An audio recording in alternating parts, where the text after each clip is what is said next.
Everyone. तो हमारी इस कहानी की स्टार्टिंग होती है और हम पावरफुल कल्टीवेटर को देखते हैं जो कि पिछले 800 सालों से भी ज्यादा समय से अपने अगले कल्टीवेशन रियल में ब्रेक थ्रू करने की कोशिश कर रहा है, लेकिन अफसोस कि वो इसमें पूरी तरह से नाकाम साबित हो रहा है। उसकी हालत को देखकर ऐसा लगता है कि अब उसका अंत समय बहुत करीब आ चुका है और वो जल्द ही इसी जगह पर दम तोड़ देगा। लेकिन तभी अचानक उसके सामने एक ऐसा अद्भुत और अनोखा ट्रेजर आ जाता है जिसे देखकर वो अपनी आंखों पर यकीन नहीं कर पाता। वो जोर से हंसते हुए कहता है कि आखिर ये फिर से वही हेवन डिफाइंग ट्रेजर बन गया है जो किस्मत वालों को ही मिलता है। ये वाकई में पूरी तरह से कुदरत के नियमों को चुनौती देने वाली चीज है। वो बुरी तरह हांफते हुए और खुद को संभालते हुए कहता है कि उसने कभी सपने में भी नहीं सोचा था कि इस मामूली और पिछड़े हुए मीनियल एरिया में उसे इतनी बड़ी और सुनहरी अपॉर्चुनिटी देखने को मिलेगी। सामने मौजूद शख्स को देखते हुए वो कहता है कि चूंकि तुम घोस्ट आइलैंड से ताल्लुक रखते हो, इसलिए तुम्हारे डिसाइपल यानी चेले के खातिर मैं तुम्हें एक बहुत ही आसान और दर्द रहित मौत दूंगा। ये सुनकर वहाँ मौजूद एंसेस्टर बेहद हैरान हो जाता है और पूछता है कि आखिर तुम क्या कह रहे हो,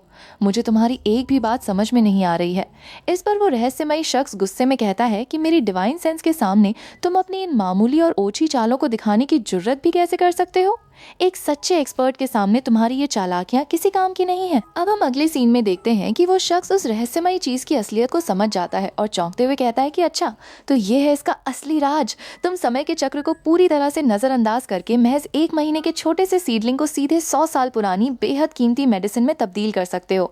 ऐसा अलौकिक और जादुई ट्रेजर इस पूरी दुनिया में सचमुच बहुत ही दुर्लभ और नायाब है। इस बेहतरीन मौके को ध्यान में रखते हुए मैं तुम्हें एक बहुत बड़ा बूस्ट दूंगा। सूरज और चांद की परम ऊर्जा के एसेंस को निकालने के लिए हर रोज इसकी सिर्फ 1 बूंद ही काफी है। हालांकि इस अद्भुत मेडिसिन को लंबे समय तक स्टोर करके नहीं रखा जा सकता और इसकी अपनी कई सीमाएं और लिमिटेशंस हैं, लेकिन सिर्फ ये फैक्ट ही कि ये किसी भी स्पिरिचुअल मेडिसिन को पलक झपकते ही मैच्योर कर सकता है, इसे इस पूरी दुनिया का सबसे बेहतरीन और हेवन डिफाइंग ट्रेजर साबित करने के लिए काफी है। वो शख्स खुद से बेहद गंभीरता से वादा करता है कि इस रहस्यमयी लिटिल ग्रीन बॉटल के बारे में मेरे अलावा इस दुनिया में किसी भी दूसरे इंसान को कानो कान खबर नहीं होनी चाहिए। वो अपनी पुरानी यादों में खोते हुए कहता है कि जब से मैं इस दुनिया में ट्रांसमाइग्रेट होकर आया हूँ, तब से लेकर अब तक मैंने पूरे 800 सालों से भी ज्यादा समय तक कड़ी कल्टीवेशन की है। मेरे पास फायर और आइस दोनों तत्वों के डुअल स्पिरिचुअल रूट्स मौजूद हैं और यही वजह है कि गोल्डन कोर स्टेज या उससे नीचे के रियम्स में मेरे सामने कभी कोई बॉटलनेक यानी रुकावट आई ही नहीं।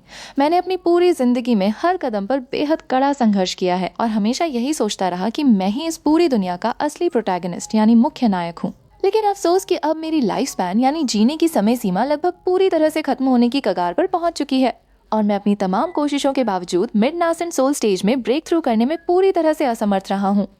लेकिन शायद ये जादुई बोतल ही मेरी किस्मत को पलटने वाली वो हेवन डिफाइंग अपॉर्चुनिटी है जिसका मैं सालों से इंतजार कर रहा था। मुझे अच्छी तरह पता है कि टियान्युआन माउंटेन का इलाका बेहद कीमती और दुर्लभ लॉन्जेविटी फ्रूट से पूरी तरह भरा पड़ा है। वैसे तो एक सामान्य लॉन्जेविटी एनहांसिंग फ्रूट का असर नासेंट सोल कल्टीवेटर्स के ऊपर बहुत ही मामूली और ना के बराबर होता है, लेकिन अगर मेरे पास ये ग्रीन जेड बॉटल मौजूद है तो मैं इसकी मदद से एक ऐसा लॉन्जेविटी एनहांसिंग फ्रूट तैयार कर सकता हूँ जो 1000 या फिर पूरे 10,000 सालों तक का असर दिखा सके। और अगर मुझे उतना लंबा वक्त मिल गया तो मैं यकीनन लेट नासेंट सोल स्टेज में बेहद आसानी से ब्रेक थ्रू कर जाऊंगा।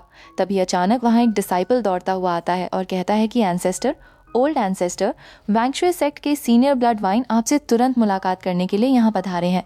ये सुनकर वो एंसेस्टर थोड़ा चिढ़ जाता है और मन ही मन कहता है कि आखिर तुम अचानक यहाँ क्यों चले आए, बूढ़े मूर्ख। भाई शुए को तो इस वक्त वांगशुए आइलैंड पर होना चाहिए था जहाँ वो बड़ी ही शांति से सिक्लूजन में रहकर अपनी कल्टीवेशन को आगे बढ़ा रहे थे। फिर भला उन्हें मेरे इस यूहू आइलैंड पर अपने कदम रखने की फुर्सत कैसे मिल गई। वो बाहर आकर मुस्कुराते हुए कहता है कि भाई, आपका स्वागत करने में मुझसे जो भी लापरवाही हुई है उसके लिए मैं आपसे दिल से माफी मांगता हूँ। इस पर सामने से सीनियर ब्लड वाइन बेहद गंभीर आवाज में कहते हैं कि देखो, हम दोनों ही अपनी लाइफ स्पैन के बिल्कुल आखिरी पड़ाव पर खड़े हैं, इसलिए घुमा फिराकर बात करने के बजाय सीधा मुद्दे पर आते हैं और खुलकर बात करते हैं। मैंने अपनी जिंदगी के पूरे 900 से भी ज्यादा साल सिर्फ कल्टीवेशन में गुजार दिए हैं और अब मेरी जीवन ऊर्जा लगभग पूरी तरह से खत्म हो चुकी है। अब मेरे पास इस दुनिया में जीने के लिए महज कुछ दहाई के साल ही बचे हैं। मैं पूरी तरह से थकावट और कमजोरी के चरम बिंदु पर पहुंच चुका हूं। मैं यहाँ खास तौर पर तुम्हारे साथ उस बेहद जरूरी मामले पर चर्चा करने आया हूँ जो आज से ठीक 20 साल बाद दुनिया के सामने आने वाला है। मैं बात कर रहा हूँ टियान्युआन माउंटेन के उस बेहद रहस्यमयी सीक्रेट रियम की जो 20 साल बाद खुलने जा रहा है। मैं यहाँ विशेष रूप से ब्रदर जुयू को अपने साथ हाथ मिलाने का न्योता देने आया हूँ ताकि हम दोनों मिलकर वहाँ से एक लॉन्जेविटी फ्रूट हासिल कर सकें और अपनी जिंदगी को कुछ और सालों के लिए बढ़ा सकें। ब्रदर जुयू, तुमने भी पूरे 800 सालों से ज्यादा समय तक कड़ा कल्टीवेशन किया है, लेकिन अब तुम्हारी बची हुई लाइफ स्पैन भी महज 100 साल से थोड़ी ही ज्यादा बची है। अगर तुमने उस सीक्रेट रियम से 1000 ईयर लॉन्जेविटी फ्रूट हासिल नहीं किया तो तुम्हारी ये कीमती जिंदगी अगले 100 सालों के भीतर ही निश्चित रूप से हमेशा के लिए खत्म हो जाएगी। हम दोनों ही इस कड़वी हकीकत से बहुत अच्छी तरह वाकिफ हैं। ये सब सुनकर ब्रदर जुयू मन ही मन सोचता है कि जैसा मैंने अंदाजा लगाया था, ये ब्लड वाइन बिल्कुल उसी टियान्युएन माउंटेन के लॉन्जेविटी फ्रूट के चक्कर में यहाँ आया है और हमारी जीत की संभावनाओं को बढ़ाने के लिए मुझे अपने साथ शामिल करने की पूरी कोशिश कर रहा है। वो मन ही मन मुस्कुराता है और सोचता है कि मैंने तो पहले से ही टियान्युएन माउंटेन जाने का पूरा मन बना रखा था। वैसे भी लॉन्जेविटी फ्रूट का एक बहुत ही कड़ा और आयरनक्लैड रूल है कि इंसान के शरीर पर सिर्फ पहला खाया हुआ फल ही अपना असर दिखाता है, उसके बाद खाए गए फल बेअसर हो जाते हैं।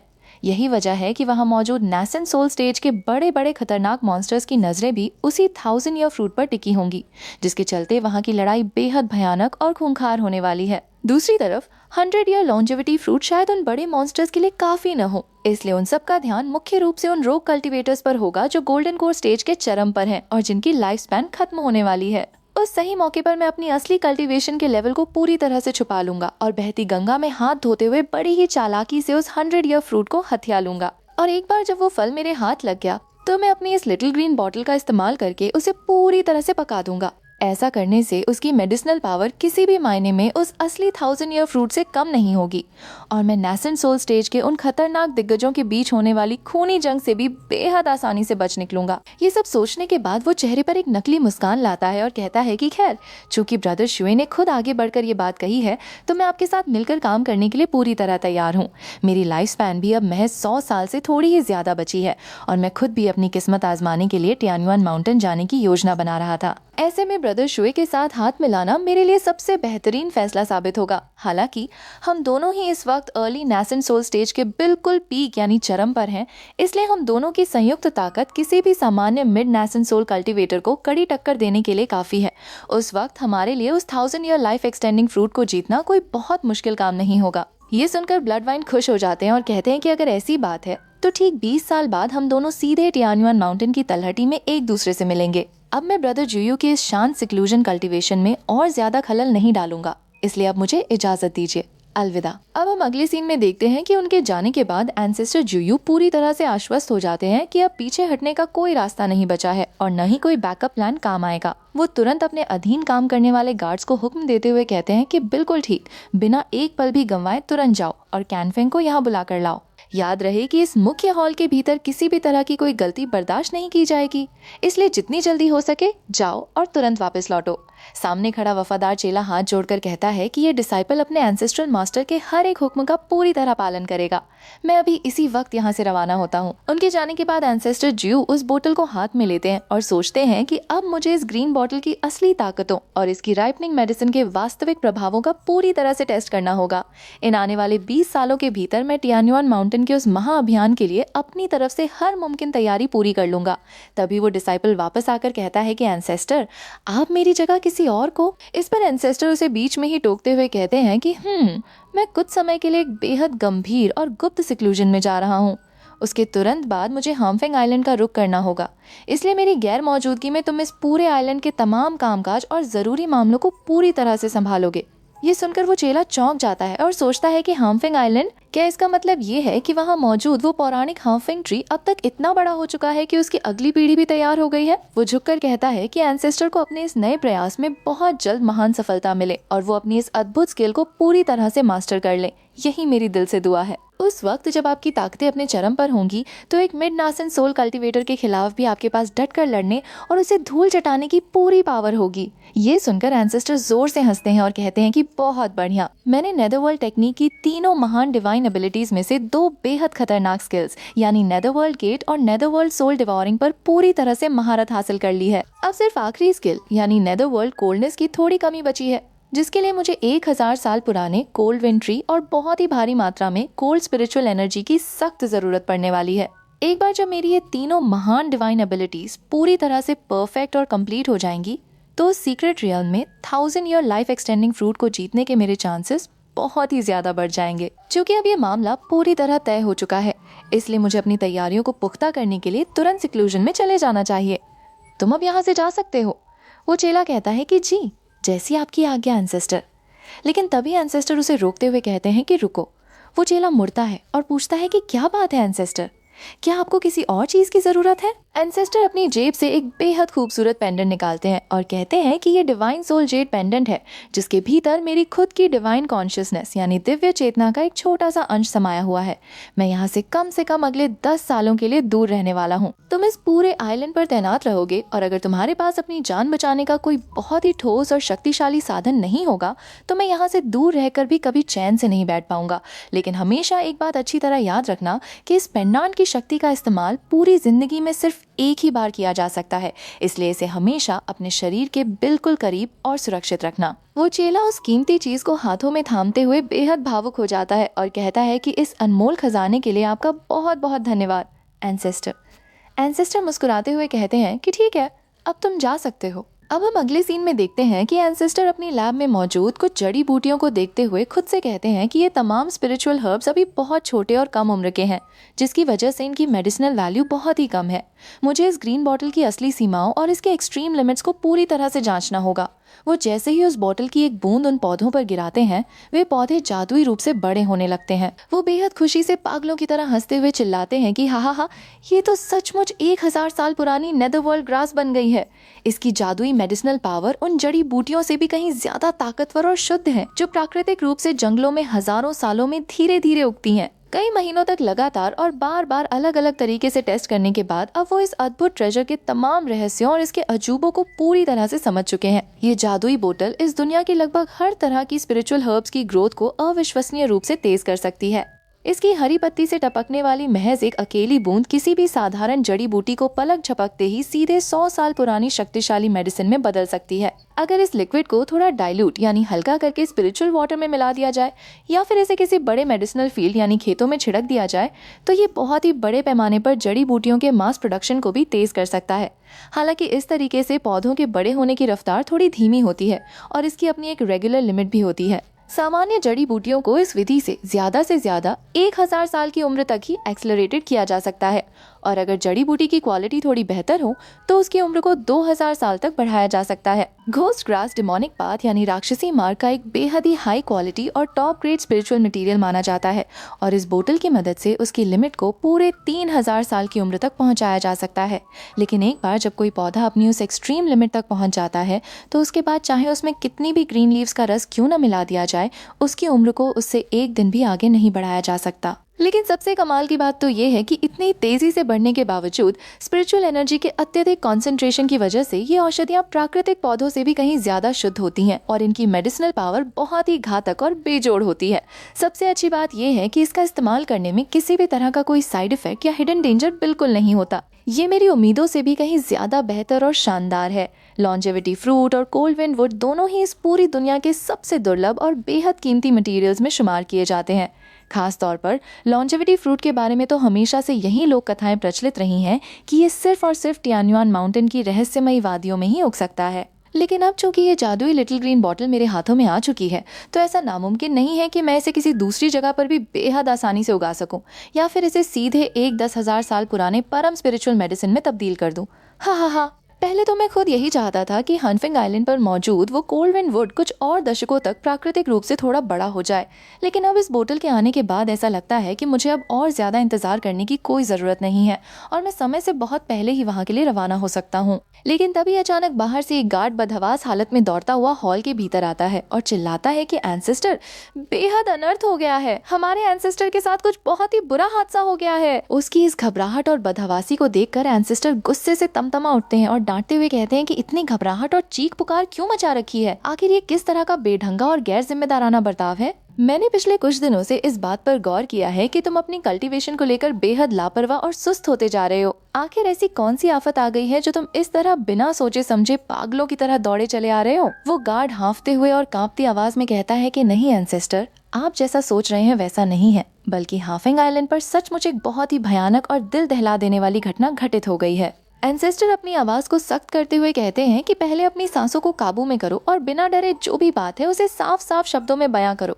वो गार्ड थूक निगलते हुए कहता है कि एंसेस्टर, आपने बहुत समय पहले जिस mid stage golden core expert को उस हांगफंग आइलैंड की सुरक्षा करने और उसकी देख रेख करने के लिए भेजा था, वो अब इस दुनिया में नहीं रहा, वो मारा जा चुका है। उसकी मौत से ठीक पहले उसकी सोल लैंप यानी जीवन ज्योति से जो आखिरी इन्फॉर्मेशन और सिग्नल ट्रांसमिट होकर हमारे पास पहुंचे हैं, उनके मुताबिक ऐसा लगता है कि कुछ अनजान और बेहद शक्तिशाली गोल्डन कोर कल्टीवेटर्स ने जबरन उस आइलैंड की सुरक्षा घेरे को तोड़कर उसके भीतर घुसपैठ कर दी है। ये सुनते ही एंसेस्टर जुयू की आंखें गुस्से से लाल हो जाती हैं और वो गुस्से में चिल्लाते हैं कि क्या तुम ये क्या बकवास कर रहे हो। वो अपनी पुरानी यादों में खो जाते हैं जब उन्होंने उस गार्ड को तैनात करते हुए कहा था कि रेमनेंट विंड, इस पूरे आइलैंड की सुरक्षा की कमान अब तुम्हारे हाथों में है।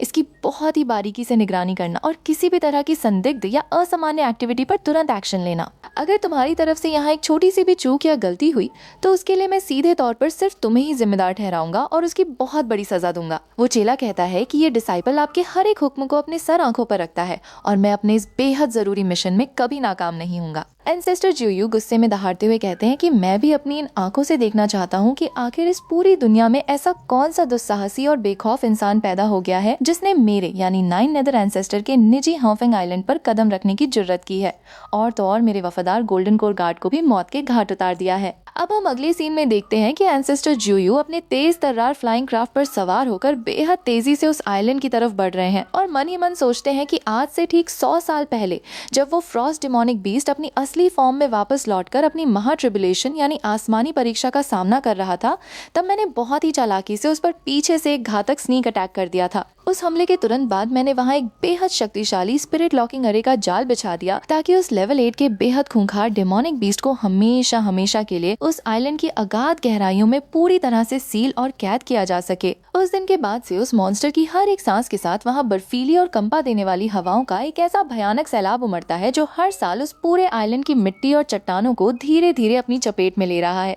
यही वो असली वजह है जिसकी बदौलत आज वो मामूली सा आइलैंड इस बेहद खास कोल्डविन आइलैंड के रूप में तब्दील हो चुका है। लेकिन मैंने अपने बुरे से बुरे सपने में भी कभी ये नहीं सोचा था कि मेरे द्वारा तैयार की गई इतनी भारी भरकम और अभेद्य सुरक्षा व्यवस्था को गोल्डन कोर कल्टीवेटर्स का एक मामूली सा ग्रुप इतनी आसानी से तबाह करके रख देगा। वो गुस्से में अपने दांत भींचते हुए कहते हैं कि लेकिन वे बेवकूफ शायद ये नहीं जानते कि मेरे उस कोल्डविन वुड को चुराना या छूना भी इतना आसान नहीं है। वे सब इसके लिए तड़प तड़प कर मरेंगे। वहां पहुंचते ही वो देखते हैं कि सुरक्षा की तमाम परतें और रेस्ट्रिक्शंस पूरी तरह से छिन्न भिन्न हो चुकी हैं। वहां मौजूद घुसपैठिए बदहवास होकर चिल्ला रहे हैं कि भागो, यहाँ से जितनी जल्दी हो सके अपनी जान बचाकर भागो। लेकिन एंसेस्टर जुयू की कड़कड़ाती आवाज पूरे आसमान में गूंज उठती है कि भागोगे, मेरे चंगुल से बचकर भागने की कोशिश कर रहे हो। तुम जैसों का ये प्रयास पूरी तरह से हास्यास्पद और बेवकूफी भरा है। तुम सब मेरे सामने मामूली चींटियों के अलावा और कुछ नहीं हो जो अपनी मौत के सामने बेबस होकर छटपटा रही हैं। उन घुसपैठियों में से एक शख्स डर के मारे कांपते हुए चिल्लाता है कि लानत है, ये तो साक्षात एक नासेंट सोल कल्टीवेटर है। इस पूरे आइलैंड का असली मालिक कोई मामूली इंसान नहीं बल्कि नासेंट सोल रियल्म का एक साक्षात खूंखार मॉन्स्टर है। अगर मुझे इस बात का जरा सा भी अंदाजा होता तो मैं अपनी पूरी जिंदगी में कभी इस भयानक मुसीबत और दलदल में अपने कदम रखने की बेवकूफी कभी नहीं करता। बचाओ मुझे। तभी एंसेस्टर जुयू अपनी डिवाइन सेंस से पूरे आइलैंड का मुआयना करते हैं और देखते हैं कि वहां अभी भी 3 गोल्डन कोर कल्टीवेटर्स मौजूद हैं, जिनमें से 2 शुरुआती स्टेज के बिगिनर्स हैं और एक इंटरमीडिएट लेवल का एक्सपर्ट है।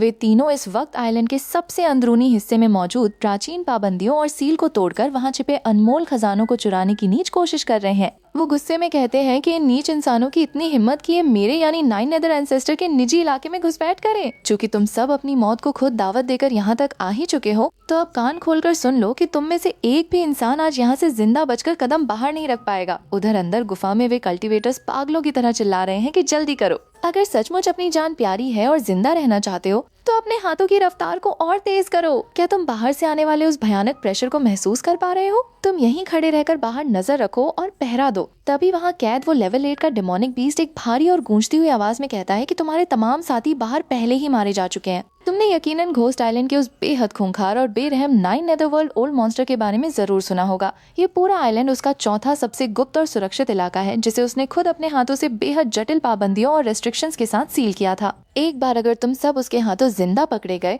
तो वो तुम्हारी आत्मा को तुम्हारे शरीर से खींचकर बाहर निकाल लेगा और उसे अपनी राक्षसी आग में तड़पा तड़पा कर रिफाइन करेगा। तुम सबको एक ऐसी भयानक सजा मिलेगी कि तुम्हारी आत्मा के हजारों टुकड़े हो जाएंगे और तुम कभी दोबारा पुनर्जन्म यानी राइनकार्नेट भी नहीं हो पाओगे। इस वक्त इस पूरी कायनात में सिर्फ और सिर्फ मैं ही एक अकेला ऐसा जीव हूँ जो तुम सबको उसकी इस भयानक कैद से पूरी तरह आजाद कर सकता है। इसलिए बिना एक पल की भी देरी किए तुरंत मेरी इन बेड़ियों को खोलो और मुझे इस सील से आजाद करो। मैं तुम सबको पलक झपकते ही यहाँ से बहुत दूर सुरक्षित ले जाऊंगा। ये सुनकर एक कल्टीवेटर चिल्लाता है कि ये जादुई फॉर्मेशन बस कुछ ही पलों में पूरी तरह से टूटने वाला है। तुम सब उस धोखेबाज डिमोनिक बीस्ट की इन चिकनी चुपड़ी बातों पर भूल कर भी यकीनन भरोसा मत करना। जैसे ही ये पाबंदी पूरी तरह खत्म होगी, हम सब बिना कोई वक्त गंवाए यहाँ से तुरंत रफू चक्कर हो जाएंगे। उस 9 नेदरवर्ल्ड ओल्ड एंसेस्टर का सबसे पहला और मुख्य टारगेट निश्चित रूप से इस आइलैंड के नीचे सदियों से कैद ये लेवल 8 का डिमोनिक बीस्ट ही होने वाला है। इसलिए बाद में हम इस खूंखार जानवर को ही उस 9 नेदरवर्ल्ड ओल्ड मॉन्स्टर का रास्ता रोकने और उसे उलझाए रखने के लिए एक मोहरे की तरह इस्तेमाल करेंगे। और जैसे ही वे दोनों आपस में भिड़ेंगे, हम उस बेहतरीन मौके का फायदा उठाकर यहाँ से सारा खजाना समेटकर साफ निकल जाएंगे। वो डिमोनिक बीस्ट उनकी इस चालाकी को समझ जाता है और जोर से हंसते हुए कहता है कि तो तुम्हारी ये घिनौनी चाल है। आखिरकार मैं इस नर्क जैसी कैद से पूरी तरह आजाद हो चुका हूँ, लेकिन मैं भला तुम जैसी मामूली चींटियों की जान क्यों बचाऊं? तुम सब यहीं तड़प तड़प कर मरो। वो कड़क कर चिल्लाता है कि सीनियर डेमोनिक बीस्ट, प्लीज ऐसा मत करो, हमें बचा लो। तभी वहां अचानक एंसेस्टर ज्यूयू प्रकट होते हैं और मुस्कुराते हुए कहते हैं कि भाई घोस्ट, तुम इतनी जल्दी में आखिर कहाँ जाने की तैयारी कर रहे हो? क्यों ना मैं खुद आगे बढ़कर तुम्हें अपनी तरफ से एक बहुत ही शानदार राइड का तोहफा दूं? क्या तुम्हें सचमुच ऐसा लगता है कि मेरा ये कोल्ड विंड आइलैंड कोई मामूली बाजार है जहां तुम जब चाहो अपनी मर्जी से आ सकते हो और जब चाहो यहाँ से वापस जा सकते हो? तुमने वाकई में एक बहुत ही अनूठी और कमाल की टेक्निक हासिल कर ली है, जो आज से ठीक 100 साल पहले की तुलना में कहीं ज्यादा ताकतवर और खतरनाक हो चुकी है। लेकिन जरा मुझे भी तो बताओ कि इस बार तुमने अपनी इस राक्षसी कला से कितने मासूम जीवों की आत्माओं को पूरी तरह रिफाइन करके नष्ट कर दिया है। वहाँ हवा में तैरते हुए उन दो भयानक कंकालों को देखते हुए वो कांपती आवाज में कहता है कि वे दोनों स्केलेटन्स कोई और नहीं बल्कि आज से ठीक 100 साल पहले के तुम्हारे अपने ही घोस्ट सोल आइलैंड के दो सबसे शक्तिशाली late stage golden core elders हैं। तुम सचमुच एक नंबर के सिरफिरे और पागल इंसान हो। ये सुनकर एंसेस्टर ज्यूयू पागलों की तरह जोर जोर से हंसने लगते हैं और कहते हैं कि हाँ हाँ हाँ हाँ भाई हनगुई, मैं तुम्हें अपनी तरफ से जीने के सिर्फ 2 ही रास्ते और ऑप्शंस देता हूँ। या तो तुम पूरी तरह से सरेंडर करके अपनी इस पवित्र आत्मा को हमेशा के लिए मेरे हवाले कर दो, ताकि मैं तुम्हारे ऊपर अपनी डिवाइन स्टोन माँ की एक अमिट छाप लगा सकूं, जिसके बाद तुम मेरे घोस्ट सोल आइलैंड के एक वफादार गार्डियन स्पिरिट बीस्ट के रूप में हमेशा मेरी सेवा करोगे। या फिर आज इसी वक्त इसी अंधेरी गुफा के भीतर तड़प तड़प कर अपनी जान दे दो। वो डिमोनिक बीस्ट गुस्से से आग बबूला हो जाता है और दहाड़ते हुए कहता है कि तुमने मुझे पूरे 100 सालों तक इस नर्क जैसी काली और घुटन भरी अंडरग्राउंड जेल में सड़ने के लिए अकेला छोड़ दिया, जहाँ मैं हर एक दिन अपनी जिंदगी की भीख मांगते हुए जैसे जैसे गुजार रहा था। और आज इतनी बड़ी तबाही मचाने के बाद तुम्हारी ये हिम्मत कि तुम मुझसे ही तुम्हें अपना असली मास्टर स्वीकार करने की बात कह रहे हो? तुम अपनी इस जादुई दुनिया में सपने देखना पूरी तरह बंद कर दो। क्या तुम्हें सचमुच ऐसा लगता है कि मैं तुम्हारी इन बकवास और खोखली बातों पर कभी भरोसा करूंगा? तुम एक नंबर के नीच, धोखेबाज और घटिया इंसान हो। मैं ये बहुत अच्छी तरह से जानता हूँ कि एक बार अगर मेरे ऊपर वो सोल मार्क पूरी तरह से प्लांट हो गया तो मेरी जिंदगी और मौत की डोर हमेशा हमेशा के लिए पूरी तरह तुम्हारे हाथों में सिमट जाएगी। तुम्हारी ये बड़ी बड़ी और आदरणीय बातें महज एक दिखावा और ढोंग है, ताकि तुम मेरा इस्तेमाल एक मोहरे की तरह कर सको। और एक बार जब हम जैसे शक्तिशाली जीव तुम्हारे किसी काम के नहीं रह जाएंगे तो तुम पलक झपकते ही अपनी सहूलियत के हिसाब से हमें बड़ी ही बेरहमी से मौत के घाट उतार दोगे। एंसेस्टर ज्यूयू ठंडी सांस लेते हुए कहते हैं कि मैंने तो अपनी तरफ से तुम्हें बहुत ही प्यार से समझाने और रीजन करने की पूरी कोशिश की थी, लेकिन अफसोस कि तुम्हारी मति पूरी तरह मारी जा चुकी है और तुमने खुद आगे बढ़कर मुझ पर पहला हमला करने की बेवकूफ़ी की है। चूंकि हालात अब इस मोड़ पर आ चुके हैं तो अब इसके बाद मुझ पर किसी भी तरह की कोई दया न दिखाने का इल्जाम मत लगाना। मैं तुम्हें आज बड़ी ही बेरहमी और क्रूरता से मौत की नींद सुला दूंगा। वो डिमोनिक बीस्ट अपने पूरे शरीर की ऊर्जा को इकट्ठा करते हुए चिल्लाता है कि आखिर ऐसा कैसे हो सकता है, लानत है इस किस्मत पर। मैं अपनी आज़ादी और इस नर्क से एस्केप करने से महज एक कदम की दूरी पर खड़ा था, लेकिन इसके बावजूद मैं अपनी जान बचाने में पूरी तरह नाकाम रहा। एंसेस्टर ज्यूयू उसकी तरफ कदम बढ़ाते हुए ठंडे लहजे में कहते हैं कि अगर तुमने शुरू में ही मेरी हर एक बात को एक आज्ञाकारी गुलाम की तरह मान लिया होता तो तुम शायद आने वाले कुछ और दशकों तक इस खूबसूरत दुनिया का आनंद ले पाते। लेकिन चूंकि तुम अपनी जिद और घमंड पर अड़े रहे तो मैं आज तुम्हारी इस अड़ियल जान को यहीं खत्म कर दूंगा और तुम्हारे इस कीमती कोर को अपने कब्जे में ले लूंगा। इस तरह मेरा यहाँ आने का ये सफर पूरी तरह से बेकार और व्यर्थ साबित नहीं होगा। तभी वो अपनी पॉइजनस बीस्ट सोल की शक्ति को एक्टिवेट करते हैं और कहते हैं कि ये तो सचमुच बेहद स्वादिष्ट है, ये बहुत ही ज्यादा लजीज है। हाँ हाँ हाँ हाँ। उधर दूर खड़ा वो युवा कल्टीवेटर डर के मारे हाँफते हुए कहता है कि नासेंट सोल कल्टीवेटर, वो भयानक ऑरा, वो निश्चित रूप से किसी आम कल्टीवेटर की नहीं बल्कि एक साक्षात नासेंट सोल ट्रेजर की अविश्वसनीय ऊर्जा है। मैंने अपने पूरे जीवन में कभी इस बात की कल्पना भी नहीं की थी कि एक मामूली सा गोल्डन कोर जूनियर अपने पास इतना दिव्य और शक्तिशाली खजाना रख सकता है। क्या ऐसा मुमकिन है कि ये लड़का किसी बहुत बड़े और नामी नासेंट सोल एल्डर का इकलौता मुख्य चेला हो जो यहाँ सिर्फ अपनी ट्रेनिंग और एक्सपीडिशन के सिलसिले में आया हो? लेकिन एंसेस्टर जुयू गुस्से में चिल्लाते हैं कि तुम चाहे इस दुनिया की किसी भी बड़ी ताकत या सेक्ट से ताल्लुक क्यों न रखते हो, चूंकि तुमने मेरे निजी इलाके में घुसपैठ करने और मेरे सालों पुराने प्लान्स को पूरी तरह मिट्टी में मिलाने की जुर्रत की है, तो तुम्हें आज इसकी बहुत ही भारी और दर्दनाक कीमत चुकानी पड़ेगी। वो लड़का कांपते हुए अपने पास मौजूद उस खजाने को देखता है और सोचता है कि मेरे मास्टर द्वारा मुझे तोहफे में दिया गया ये नासेंट सोल ट्रेजर पूरी जिंदगी में सिर्फ एक ही बार इस्तेमाल किया जा सकता था। अब इसके भीतर बहुत ही मामूली और बची कुची रेजिडुअल स्पिरिचुअल पावर ही बची है, लेकिन शुक्र है कि इसकी मदद से मैं उन 2 खतरनाक late stage golden core skeletons को पूरी तरह से नष्ट करने में कामयाब रहा। मुझे इससे पहले कि वो खूंखार 9 नेदर एल्डर मुझे अपने चंगुल में दबोच लें, यहाँ से बहुत तेजी से भागना होगा। एंसेस्टर जुयू उसकी चालाकी को देख लेते हैं और चिल्लाते हैं कि छोटे बच्चे बे, मैं भी देखना चाहता हूँ कि तुम्हारा ये मामूली सा नासेंट सोल ट्रेजर तुम्हारी जान को और कितनी बार बचा पाता है। वो लड़का तुरंत अपनी ब्लड बर्निंग एस्केप टेक्निक को एक्टिवेट कर देता है और पलक झपकते ही वहां से गायब हो जाता है। एंसेस्टर जुयू हंसते हुए कहते हैं कि तुम जितनी चाहे उतनी तेजी से दौड़ सकते हो, लेकिन तुम मेरी नजरों से खुद को कभी छुपा नहीं पाओगे। मैंने तुम्हारी इस जीवन ऊर्जा और ऑरा को अपनी यादों में हमेशा के लिए पूरी तरह से कैद कर लिया है। वैसे भी एक 8th लेवल डिमोनिक कोर को हासिल करना मेरे लिए इस सफर का एक बहुत ही बड़ा और फायदेमंद गेन साबित हुआ है। जहाँ तक उस छोटे से जूनियर का सवाल है, तो उसके साथ अपना पुराना हिसाब किताब चुकता करने के लिए मेरे पास भविष्य में बहुत सारा वक्त मौजूद है। अब से ठीक 20 साल बाद जब वो जादुई लिटिल जेड बॉटल टियान्युन माउंटेन पर पूरी तरह से मेरे हाथों में होगी, तो मेरी ये लाइफ स्पैन मेरी तरक्की के रास्ते में कभी कोई रुकावट या बाधा नहीं बन पाएगी। मैं आने वाले समय में बेहद आसानी से नासेंट सोल रियल्म के मिड से लेकर लेट स्टेजेस तक पहुंचने की पूरी उम्मीद रख सकता हूं। अब हम अगले सीन में देखते हैं कि एंसेस्टर जुयू वापस अपने यूहू आइलैंड पर लौट आते हैं, जहां उनका चेला झुककर कहता है कि आपका इस द्वीप पर वापस स्वागत है। एंसेस्टर बेहद गंभीर चेहरे के साथ कहते हैं कि खड़े हो जाओ, मैं अभी इसी वक्त एक बहुत ही गहरी और शांत सिक्लूजन में जा रहा हूँ। मेरी साधना के दौरान इस पूरी दुनिया में कोई भी इंसान मुझे परेशान या डिस्टर्ब करने की जुर्रत बिल्कुल न करे। टियान्युन माउंटेन की तरफ शुरू होने वाले मेरे उस महासफर में अभी भी पूरे 20 साल का लंबा वक्त बाकी है और मुझे उस ऐतिहासिक पल के लिए अपनी तरफ से हर एक छोटी बड़ी तैयारी को पूरी तरह से पुख्ता करना होगा। उधर वो युवा कल्टीवेटर एक सुरक्षित जगह पर गिरते हुए हाँफता है और कहता है कि आखिरकार वो भयानक मुसीबत हमेशा के लिए टल गई। अगर मेरे पास मेरे मास्टर द्वारा दिया गया वो नासेंट सोल ब्लेसिंग ट्रेजर समय पर मौजूद नहीं होता, तो मैं आज उन 2 खूंखार late stage golden core puppets के हाथों बेरहमी से फाड़ कर रख दिया गया होता। लेकिन तभी वो सामने देखता है और गुस्से में कहता है कि लानत है, आखिर ये रहस्यमयी और अभेद्य बैरियर यहाँ फिर से कब और कैसे प्रकट हो गया। अगर मेरे रास्ते में ये रुकावट और बाधा खड़ी नहीं होती, तो मुझे उस बेहद कीमती और जीवन रक्षक तालिस्मान को इसे तोड़ने के लिए यूं बेवकूफ़ों की तरह बर्बाद नहीं करना पड़ता। तभी सामने से एक कांपती हुई आवाज़ आती है कि आप सचमुच बहुत ही दयालु और विचारशील हैं सीनियर। ये जादुई सॉर्ड फॉर्मेशन और ये दिव्य ऑरा, आप निश्चित रूप से बायुआन लाओगुई के सबसे प्रिय चेले हैं। वो लड़का चौंकता है और पूछता है कि सीनियर, क्या आप मेरे पूजनीय मास्टर को अच्छी तरह पहचानते हैं? मेरे मास्टर इस पूरी दुनिया में किसी और नाम से नहीं बल्कि बायुआन सिटी के साक्षात बायुआन शांग्रेन के नाम से जाने जाते हैं। हालांकि मेरी ये पूरी बायू सिटी आधिकारिक रूप से शक्तिशाली हेवन एंड अर्थ अलायंस से ताल्लुक रखती है, लेकिन आप भी इस बात को बहुत अच्छी तरह जानते हैं कि हमारा हेवन एंड अर्थ अलायंस और आपका ये डीमोनिक पाथ अलायंस एक दूसरे के जानी दुश्मन या मॉर्टल एनिमीज बिल्कुल नहीं है। इसलिए अगर आप आज उदारता दिखाते हुए मुझे यहाँ से शांति से जाने की अनुमति दे दें तो। लेकिन सामने खड़ा शख्स उसकी बात को बीच में ही काटते हुए गुस्से में कहता है कि बहुत हो गई तुम्हारी ये बकवास, अपनी इस जान की भीख मांगना तुरंत बंद करो। एंसेस्टर जियो मन ही मन सोचते हैं कि अगर इस लड़के के मास्टर सचमुच नासेंट सोल स्टेज के मिड या लेट स्टेज के कोई बड़े दिग्गज होते, तो मैं शायद इसके साथ कोई भी कदम उठाने से पहले थोड़ा बहुत जरूर डरता या सावधान रहता। लेकिन वो बूढ़ा बायुआन लाओगुआई खुद महज एक अर्ली नासेंट सोल स्टेज का मामूली कल्टिवेटर है, जबकि मैं खुद इस वक्त उस अर्ली स्टेज के बिल्कुल पीक यानी चरम पर हूँ। ऐसे में भला मुझे उस बूढ़े से डरने या चिंता करने की जरा सी भी क्या जरूरत है? ओह, तो तुम बायुआन सिटी के एक कोर यानी मुख्य डिसाइपल हो।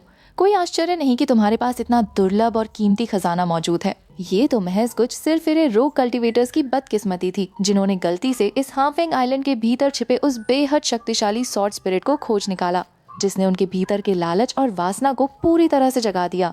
इस पूरी घटना के पीछे किसी भी बड़ी ताकत का कोई हाथ नहीं है, और न ही मेरा इस पूरे मामले से दूर दूर तक कोई लेना देना है। तुम अपनी औकात से ज्यादा खुद को बड़ा समझने की भूल कर रहे हो। तभी वहाँ कैनफेंग जोर से हंसते हुए आता है और कहता है कि हा हा हा, अद्भुत, बहुत ही शानदार, हा हा हा। वाकई में मानना पड़ेगा कि तुम्हारी काम करने की रफ्तार बहुत ही तेज और काबिले तारीफ है। तुमने उस गद्दार और धोखेबाज को बहुत ही सफाई और बेरहमी से मौत के घाट उतार दिया। सामने खड़ा गार्ड झुककर कहता है कि मैंने तो महज एक सूडो कोर फॉर्मेशन स्टेज की मामूली सी चींटी को ठिकाने लगाया है, जो ब्रदर कैनफेंग की महान प्रतिष्ठा और दबदबे के 10वें या 12वें हिस्से के बराबर भी नहीं है। मैंने उस शख्स का पूरे एक दिन और एक रात तक लगातार पीछा किया और आखिरकार उसकी गर्दन को धड़ से अलग करके उसका कटा हुआ सिर आपके सामने पेश करने में कामयाब रहा। हाँ हाँ हाँ, इस स्टोरेज बैग के भीतर पूरे 60,000 कीमती स्नैक्स के टुकड़े मौजूद हैं। ये तमाम कीमती सामान उसी छोटे बच्चे के स्टोरेज बैग से निकले हुए कचरे का हिस्सा है। मैंने आपकी सहूलियत के लिए उन सभी चीज़ों को पूरी तरह से छांटकर अलग कर दिया है, ताकि वे भविष्य में आपको जरा सा भी परेशान न कर सकें। ब्रदर कैनफेंग, प्लीज आप इस उपहार को स्वीकार कीजिए। कैनफेंग मुस्कुराते हुए उस बैग को लेता है और कहता है कि हा हा हा, बहुत बढ़िया, तुम सचमुच बेहद काबिल और वफादार इंसान हो। जब हमारे परम एंसेस्टर इस आइलैंड पर वापस लौटेंगे तो मैं खुद आगे बढ़कर उनके सामने तुम्हारी तारीफ में कुछ बहुत ही अच्छे शब्द कहूँगा। वो गार्ड खुश होकर कहता है कि मैं तो बस अपना फर्ज और ड्यूटी निभा रहा हूँ। मुझे तो रोजाना ब्रदर कैनफेंग और एंसेस्टर यूहू की महान प्रतिष्ठा और छत्र छाया में रहने का सौभाग्य मिलता है। यही मेरे लिए बहुत है। तभी वहाँ अचानक एक दूसरा शख्स घबराया हुआ आता है, जिसे देखकर वे पूछते हैं कि आखिर क्या बात है। भाई बेजिंग, तुम इस आइलैंड पर इस वक्त कोई कॉम्बैट ड्रिल यानी युद्ध का अभ्यास आयोजित कर रहे हो क्या? वो आइलैंड मास्टर बदहवास होकर चिल्लाता है कि ओ आइलैंड मास्टर, बहुत बड़ा अनर्थ हो गया है। कुछ अनजान लोगों का एक बहुत ही बड़ा ग्रुप जबरन हमारे इस आइलैंड की सीमाओं को तोड़कर भीतर घुस आया है।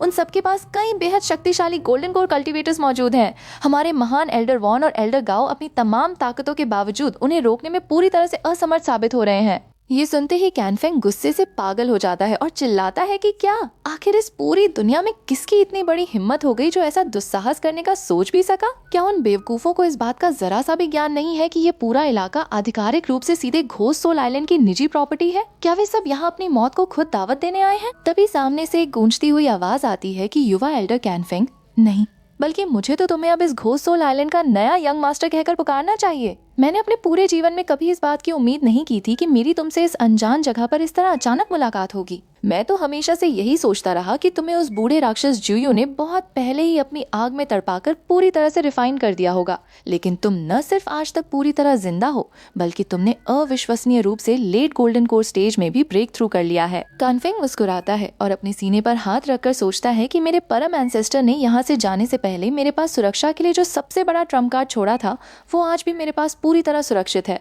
इस शक्तिशाली कार्ड के होते हुए मुझे उस शख्स से जरा सा भी डरने या घबराने की कोई जरूरत नहीं है। वो सामने देखते हुए चिल्लाता है कि आखिर उस बूढ़े एंसेस्टर ने तुम्हें उसी वक्त पूरी तरह से रिफाइन करके नष्ट क्यों नहीं कर दिया? क्या तुम आज इतनी बड़ी मुसीबत के बाद यहाँ सिर्फ अपनी मौत का तमाशा देखने के लिए इतनी जल्दी में वापस लौटे हो? सामने खड़ा वो घुसपैठिया जोर से हंसते हुए कहता है कि मौत को गले लगाने के लिए। हाँ हाँ हाँ हाँ हाँ, मैं भी अपनी इन आंखों से देखना चाहता हूँ कि आज यहाँ किसकी मौत का तमाशा शुरू होने वाला है। हाँ हाँ हाँ हाँ, तुम खुद मौत के बिल्कुल मुहाने पर खड़े हो, फिर भी तुम्हारी ये हिम्मत कि तुम इस तरह पागलों की तरह हंस रहे हो। क्या तुम्हें अपनी मौत से जरा सा भी डर नहीं लग रहा है? वो गार्ड चिल्लाता है कि वो पूरी तरह से पागल हो चुका है। हाँ हाँ हाँ, बेशक वो इस वक्त सिर्फ उन बेवकूफ और लापरवाह इंसानों पर हंस रहा है जो अपनी मौत से अनजान है।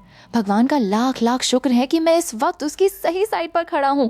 तभी सामने वाले ग्रुप का लीडर घबराकर चिल्लाता है कि ओह नहीं, बिना एक पल की भी देरी किए इसे तुरंत जान से मार डालो। हमारे परम एंसेस्ट्रल मास्टर को तुरंत इस खूनी जंग में शामिल होने के लिए इनवाइट करो।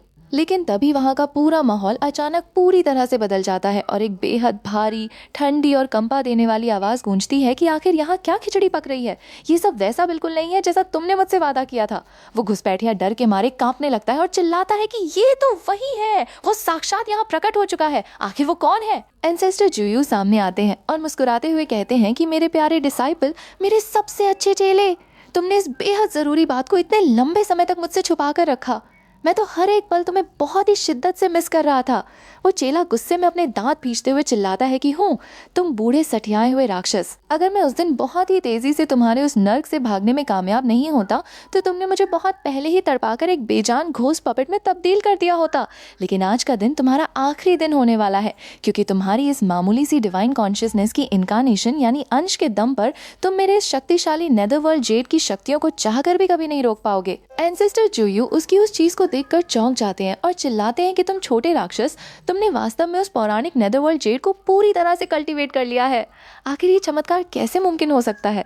लेकिन इससे पहले कि कोई कुछ समझ पाता, वो नामलेस गोल्डन कोर एक्सपर्ट पलक झपकते ही वहां से हमेशा के लिए गायब हो जाता है, जैसे किसी ने किसी मामूली मुर्गे को बेहद आसानी से काट दिया हो। एंसेस्टर जुयू मुस्कुराते हुए कहते हैं कि हे प्यारे चेले, अब तुम इस पूरी दुनिया में बिल्कुल अकेले और बेसहारा रह गए हो। अब तुम भला भागकर कहाँ जाओगे? तुम मेरे चंगुल से चाहकर भी कभी आज़ाद नहीं हो सकते। तुम्हारे जीवन का ये सफ़र आज इसी मोड़ पर हमेशा के लिए ख़त्म होता है। तुम इस नॉर्थ स्टार आइलैंड के छोटे से आइलैंड मास्टर के अलावा और कुछ नहीं हो।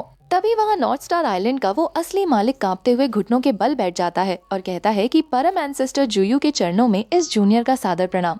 इससे पहले मैंने उस शाओदाओ के आइलैंड लॉर्ड के साथ कंधे से कंधा मिलाकर डट कर लड़ाई लड़ी थी, लेकिन मेरी असली ताकत आपके सामने बहुत ही मामूली और अपर्याप्त थी। मैं दिल से उम्मीद करता हूँ कि आप जैसे महान सीनियर इस नादान की छोटी सी भूल के लिए मुझ पर कोई गुस्सा या ब्लेम नहीं करेंगे। एंसेस्टर जुयू उसकी तरफ देखते हैं और खुश होकर कहते हैं कि बेशिंग आइलैंड के आइलैंड लॉर्ड, तुमने सचमुच बहुत ही शानदार काम किया है। बहुत बढ़िया। मैं तुम्हारे इस अभूतपूर्व योगदान को अपनी यादों में हमेशा के लिए पूरी तरह सुरक्षित रखूंगा। अब इसके बाद के तमाम मामलों और आइलैंड की व्यवस्था को मैं पूरी तरह से तुम्हारे ही भरोसे छोड़ता हूँ। वो शख्स राहत की सांस लेते हुए झुकता है और कहता है कि जी हुजूर, ये जूनियर आपके हर एक आदेश का पूरी तरह से पालन करेगा। अब हम अगले सीन में देखते हैं कि जब एंसेस्टर ने उस फ्रॉस्ट रिटर्निंग टू एसेंस की शक्तियों को पूरी तरह से अपने भीतर रिफाइन कर लिया तो उनकी कल्टीवेशन का लेवल एक बार फिर से अवर्णनीय रूप से बढ़ गया। अब वो अपनी इस वर्तमान स्टेज से मिड नासेंट सोल स्टेज के बिल्कुल आखिरी बॉटलनेक को तोड़ने से महज एक छोटा सा कदम ही दूर है। अगर वो इस सही मौके पर किसी दूसरे नेसेंट सोल कल्टीवेटर की पूरी तरह से परिपक्व नेसेंट सोल को अपने भीतर समाकर डिवॉर करने में कामयाब हो जाते हैं तो वो यकीनन उस सदियों पुराने बॉटलनेक को पूरी तरह से चकनाचूर कर देंगे। लेकिन वो इस बात को भी बहुत अच्छी तरह जानते हैं कि नेसेंट सोल कल्टीवेटर्स को जान से मारना इस दुनिया के सबसे मुश्किल कामों में से एक है। उस ऊंचे लेवल पर पहुंचने के बाद भला ऐसा कौन सा कल्टीवेटर होगा जिसके पास अपनी जान बचाने के लिए 2-4 गुप्त चालें या ट्रम्प कार्ड्स मौजूद न हो? जंग बाओमिंग का वो शक्तिशाली ट्रम्प कार्ड भी अभी अपनी शुरुआती स्टेजेस में ही है, इसलिए उसके भरोसे इतनी जल्दीबाजी में कोई बड़ा फैसला नहीं लिया जा सकता। हालांकि उसकी ताकत अभी से ही काफी प्रभावशाली है, लेकिन मिड स्टेज के बड़े कल्टीवेटर्स के खिलाफ डटकर लोहा लेने के लिए उसमें अभी भी पावर की थोड़ी कमी है। अपनी इस कोल्ड जेड की ताकतों को और ज्यादा विनाशकारी और बेजोड़ बनाने के लिए उन्हें आने वाले समय में हजारों लाखों जीवित प्राणियों को मौत के घाट उतारना होगा, ताकि उनके खून और आत्मा से इसे भरपूर पोषण दिया जा सके। वो जोर से हंसते हुए कहते हैं कि हा, ये तो सचमुच बहुत ही बेहतरीन बात है। इस बहाने मेरी सेना में कुछ और शक्तिशाली घोस्ट पपेट्स भी शामिल हो जाएंगे जो मेरी कल्टीवेशन को और तेजी से बढ़ाने में मेरी मदद करेंगे। वे 2 late stage golden core puppets जो मेरी जान थे, उन्हें कुछ समय पहले ही उस बूढ़े बाइवान लाओगी के चेले ने पूरी तरह से नष्ट कर दिया था, जिसके चलते इस वक्त मेरे पास शक्तिशाली मोहरों और सप्लाईज की काफी किल्लत चल रही है। अगर इन आने वाले लोगों के पीछे कोई बहुत बड़ा बैकग्राउंड या सेक्ट मौजूद नहीं है तो इन सबको जान से मारकर इनके शवों को शक्तिशाली पपेट्स में रिफाइन करना मेरे लिए एक बहुत ही बड़ा और नायाब ट्रम्प कार्ड साबित हो सकता है। तभी उनके सामने एक नेसेंट सोल कल्टीवेटर के अवशेष प्रकट होते हैं, जिसे देखकर सामने खड़ा शख्स गंभीर आवाज में कहता है कि क्या मैं जान सकता हूँ कि आप कौन हैं? अगर यहाँ कोई बहुत जरूरी काम नहीं है तो मैं दिल से उम्मीद करता हूँ कि आप तुरंत इस जगह को छोड़कर यहाँ से चले जाएंगे और हमारे इस आपसी संघर्ष के बीच में टांग अड़ाने की बेवकूफ़ी बिल्कुल नहीं करेंगे। एंसेस्टर जुयू मुस्कुराते हुए कहते हैं कि क्या तुम मुझसे पूछ रहे हो कि मैं कौन हूँ? क्या तुम सचमुच इस घोस्ट सोल आइलैंड के 9 नेदरवर्ल्ड इंस्ट्रक्टर को नहीं पहचानते? ये सुनकर वो युवा कल्टीवेटर चौंक जाता है और तुरंत झुककर बेहद आदर के साथ कहता है कि ओह महान सीनियर, आप तो साक्षात यहाँ मौजूद हैं। मैं शक्तिशाली डीमन सी सेक्ट के परम ब्लड सी ट्रूमैन का एक छोटा सा वफादार डिसाइपल हूँ। आज से कई दशक पहले मुझे अपने पूजनीय मास्टर के साथ एक बहुत बड़े समारोह में आपसे सीधे मुलाकात करने का ये गौरवशाली सौभाग्य प्राप्त हुआ था। आपकी महान प्रतिष्ठा और खूंखार नाम इस पूरी दुनिया में इतना ज्यादा गूंजता था कि आपके उस दिव्य रूप को महज एक नजर देखने के बाद ही वो छवि मेरे दिलो दिमाग पर हमेशा के लिए पूरी तरह से छप गई थी। आज इतने सालों बाद आपको एक बार फिर अपने सामने साक्षात जीवित देखना मेरे लिए सचमुच बहुत ही बड़े गर्व और सम्मान की बात है। ये सुनकर एंसेस्टर जुयू पागलों की तरह जोर से हंसने लगते लगते हैं और कहते हैं कि हाँ, कोई आश्चर्य नहीं कि जब मैंने पहली बार तुम्हारी इस ऑरा को महसूस किया था तो मुझे ये बेहद जानी पहचानी और फैमिलियर लगी थी। तो आखिरकार ये तुम ही हो। देखते ही देखते कई दशक बीत गए और तुमने आज अवर्णनीय रूप से लेट गोल्डन कोर स्टेज के ऊंचे मुकाम को पूरी तरह हासिल कर लिया है। तुम्हारी ये शानदार तरक्की और काबिलियत मेरे इस बेकार और नाकारा वजूद से कहीं ज्यादा बेहतर और महान है। वो डिसाइपल विनम्रता से सिर झुकाते हुए कहता है कि आपके इस नाकारा चेले की तुलना में तो आपके शिष्य कहीं ज्यादा शक्तिशाली और महान है। सीनियर, मैं तो बस बेहद भाग्यशाली और लकी था जिसकी बदौलत यहाँ तक पहुँच पाया। लेकिन सीनियर, मैं आपको एक बहुत ही जरूरी बात बताना चाहता हूँ। मुझे मेरे मास्टर ने खास तौर पर इस बेहद खतरनाक इलाके में अपनी ट्रेनिंग पूरी करने के लिए भेजा था और इसी दौरान मैंने इन लोगों के साथ मिलकर इस प्राचीन गुफा को खोज निकाला था। शुरुआत में हम दोनों पार्टियों के बीच ये लिखित समझौता हुआ था कि इस गुफा के भीतर मिलने वाले तमाम अनमोल खजानों और ट्रेजर्स को हम दोनों आपस में बिल्कुल आधा आधा बराबर बांट लेंगे। लेकिन इस नीच शख्स ने खजाने को देखते ही अपनी नीयत बदल ली और अपने वादे से पूरी तरह मुकरते हुए उस वक्त मुझ पर पीछे से एक घातक हमला कर दिया जब मैं पूरी तरह से बेखबर और गार्ड ऑफ था। इसका असली मकसद मुझे धोखे से जान से मारना था। ऐसी विषम परिस्थिति में मेरे और मेरे इन दो वफादार दोस्तों के पास अपनी जान बचाने के लिए जवाबी हमला करने के अलावा और कोई दूसरा रास्ता नहीं बचा था। मैं दिल से उम्मीद करता हूँ कि आप जैसे महान और न्यायप्रिय सीनियर आज मेरे साथ पूरा इंसाफ करेंगे। इस गुफा के भीतर मिलने वाले तमाम बेहतरीन खजानों में से आप जो चाहें वो अपनी मर्जी से चुन सकते हैं। और यही नहीं, भविष्य में मेरे मास्टर और मैं खुद आपके घोस्ट सोल आइलैंड पर आकर आपको एक से बढ़कर एक अनमोल तोहफे और उपहार भेंट करेंगे। एंसेस्टर जुयो मन ही मन सोचते हैं कि वो ब्लड सी ट्रू पर्सन कोई मामूली कल्टीवेटर नहीं बल्कि मिड नासेंट सोल स्टेज का एक बेहद ही खूंखार दिग्गज है और उसका वो डीमन सी सेक्ट भी, वो संप्रदाय इस पूरी दुनिया के सबसे बड़े और खतरनाक डिमोनिक सेक्ट्स में शुमार किया जाता है, जिसके पास दो ऐसे नासेंट सोल स्टेज के बड़े एल्डर्स मौजूद हैं जिनकी संयुक्त ताकत मेरे इस छोटे से घोस्ट सोल आइलैंड की तुलना में कई गुना ज्यादा शक्तिशाली और घातक है। आज के दिन इस लड़के की जान बचाकर और इसके ऊपर एक बहुत बड़ा एहसान करके अगर मैं किसी तरह उस ब्लड सी ट्रू मैन को अपने पाले में लाने में कामयाब हो जाता हूँ तो टियान्युआन माउंटेन के उस महाअभियान के लिए मुझे एक बहुत ही शक्तिशाली और पक्का एलाय मिल जाएगा, जिसके बाद हमारी जीत की संभावना कई गुना बढ़ जाएगी। तभी वहां घायल पड़ा दूसरा शख्स चिल्लाता है कि साई ओनकिंग, तुम एक नंबर के घटिया, नीच और धोखेबाज इंसान हो। वो गद्दार तुमने खुद सबसे पहले हमारे साथ किया था और आज इतनी बड़ी तबाही मचाने के बाद तुम बड़ी ही बेशर्मी से सारा इल्जाम हमारे सर मरने की कोशिश कर रहे हो।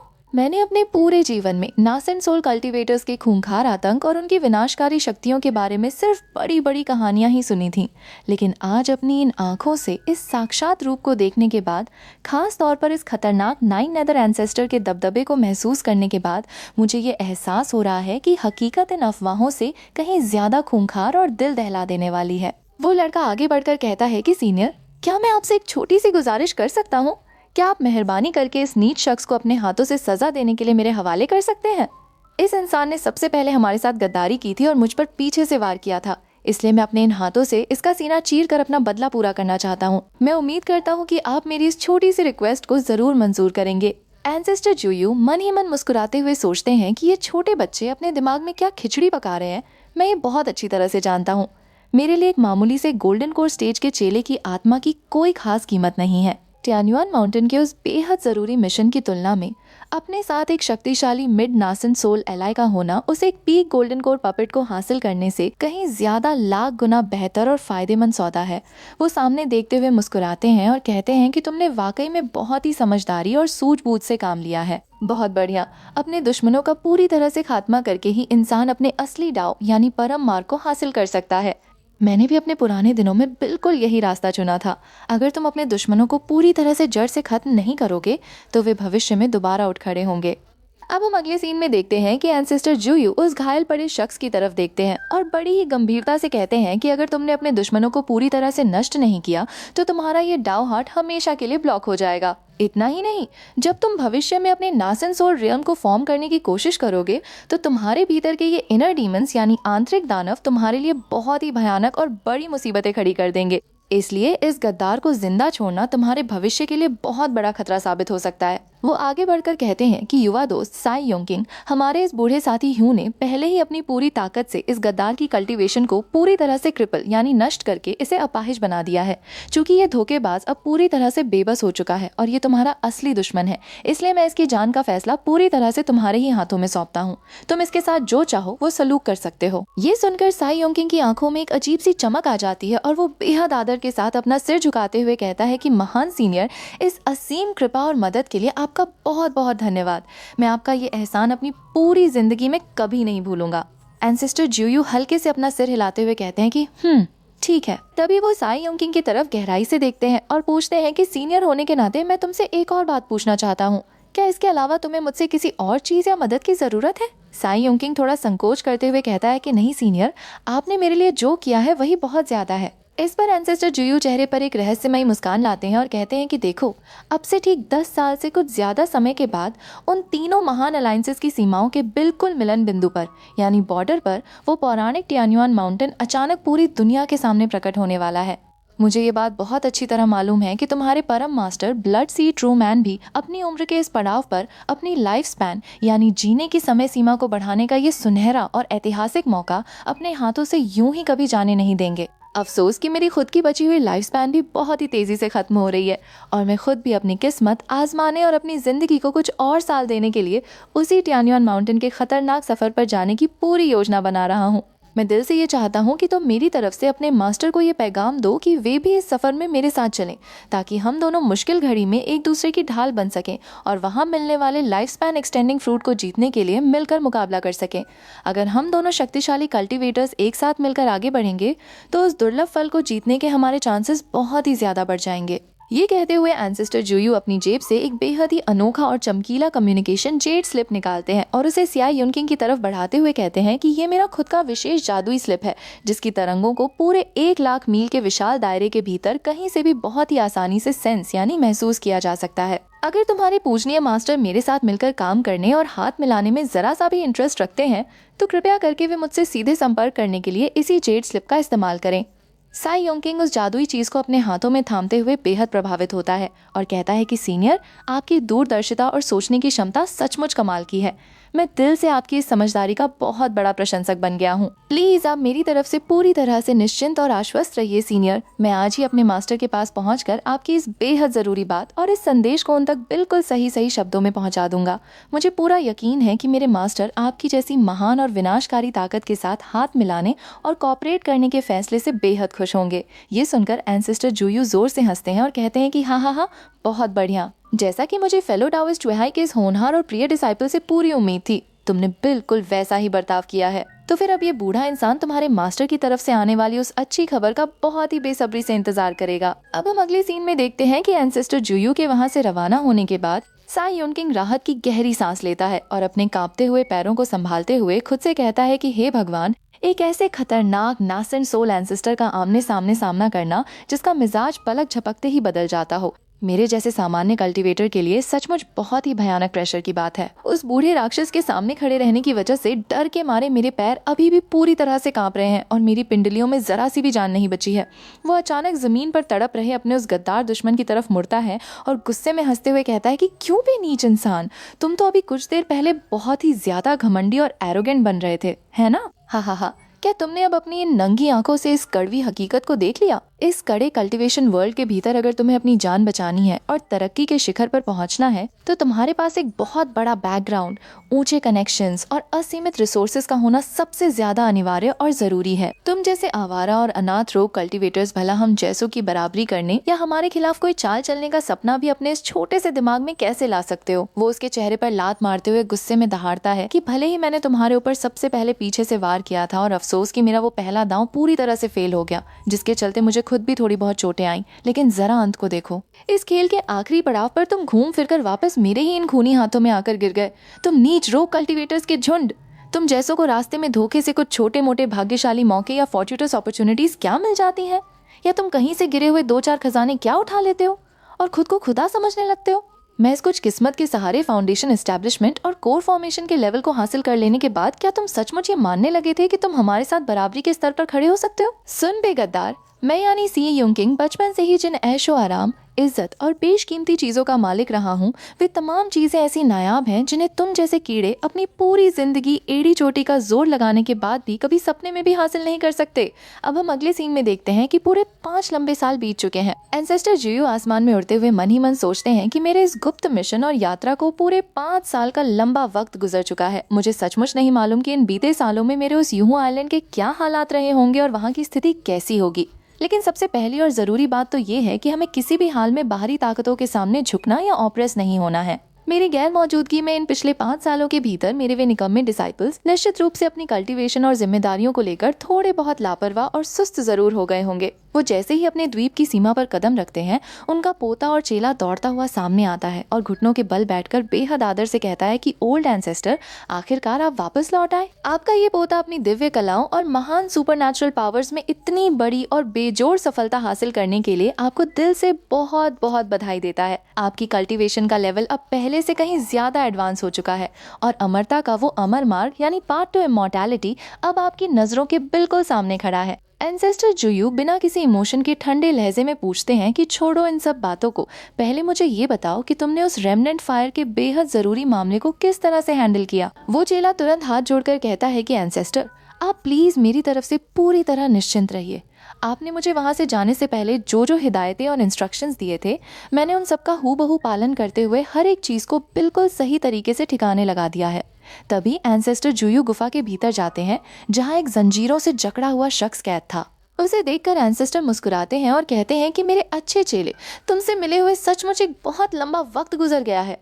जब तुम उस दिन मेरी कैद से जान बचाकर भागे थे, तो मैंने तुम्हें इस पूरी दुनिया के कोने कोने में बहुत बहुत लंबे समय तक ढूंढा था। मैं हर एक पल तुम्हें बहुत ही शिद्दत से मिस कर रहा था, लेकिन मुझे इस बात की जरा सी भी उम्मीद नहीं थी कि तुम खुद अपनी मर्जी से एक दिन वापस मेरे ही जाल में फंसने चले आओगे। वो कैद शख्स गुस्से में चिल्लाता है कि तुम बूढ़े सठियाए राक्षस, आखिर तुम मुझसे चाहते क्या हो? तुम्हारी इन घिनौनी चालों का अंत क्या है? एंसेस्टर जुयू चेहरे पर एक झूठी उदासी लाते हैं और कहते हैं कि मेरे प्यारे चेले, मैं तुम्हारे साथ इतने प्यार और तमीज से बात कर रहा हूँ, लेकिन तुम्हारी ये हिम्मत कि तुम अपने इस पूजनीय मास्टर को इतने कड़वे और जहरीले शब्दों में जवाब दे रहे हो। तुमने सचमुच आज अपने इस बूढ़े मास्टर का दिल पूरी तरह से तोड़ कर रख दिया है। वो अचानक पीछे मुड़ते हैं और आवाज देते हैं कि कोल्ड विंड, तुरंत गुफा के भीतर आओ।